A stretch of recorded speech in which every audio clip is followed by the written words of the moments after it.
On éteint les lumières. Depuis le 1er juillet, vous le savez, une nouvelle réglementation impose l'extinction des lumières des vitrines, des bureaux inoccupés ou encore l'éclairage des bâtiments et autres monuments publics. Pour l'heure, l'éclairage urbain, l'éclairage public, les réverbères donc, ne sont pas concernés, ce qui n'empêche pas les municipalités de chercher à faire des économies d'énergie. Leader dans ce domaine, visite de l'entreprise Eclatec dans la banlieue de Nancy avec Régis Godu et François Bobet. La mission d'Eclatec, c'est de proposer aux municipalités un éclairage public dont la puissance est adaptée.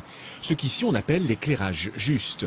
Pour optimiser le luminaire urbain et l'adapter à la clientèle, on passe d'abord par une phase d'étude photométrique. Pour cela, on va utiliser une cellule photoélectrique que l'on va déplacer sur un rail et obtenir ainsi la distribution d'intensité lumineuse du luminaire. C'est sur la base de cette étude que l'on va pouvoir ensuite proposer au client le luminaire qui lui correspond. La solution LED est depuis 4 ans en nette progression.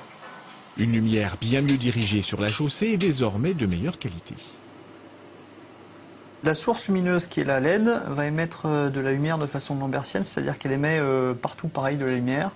On doit adapter cette lumière à une chaussée. La chaussée est rectangulaire, donc le but de la lentille c'est de diffuser la lumière de façon rectangulaire le plus possible pour que la lumière arrive sur la chaussée et non pas à côté. Le tout combiné avec un système d'abaissement de puissance, l'éclairage public est devenu intelligent. Pas besoin alors de plonger les rues dans le noir pour faire des économies. On arrive aujourd'hui avec des dispositifs de détecteurs de présence ou de calculateurs d'abaissement qui permettent de réduire le flux dans les périodes où la lumière n'est pas nécessaire et on arrive à des puissances de veille qui sont de l'ordre d'1/10 de la puissance installée. Voilà comment désormais on peut concilier les nécessités d'économie des municipalités et la volonté des riverains de conserver une lumière dans les rues.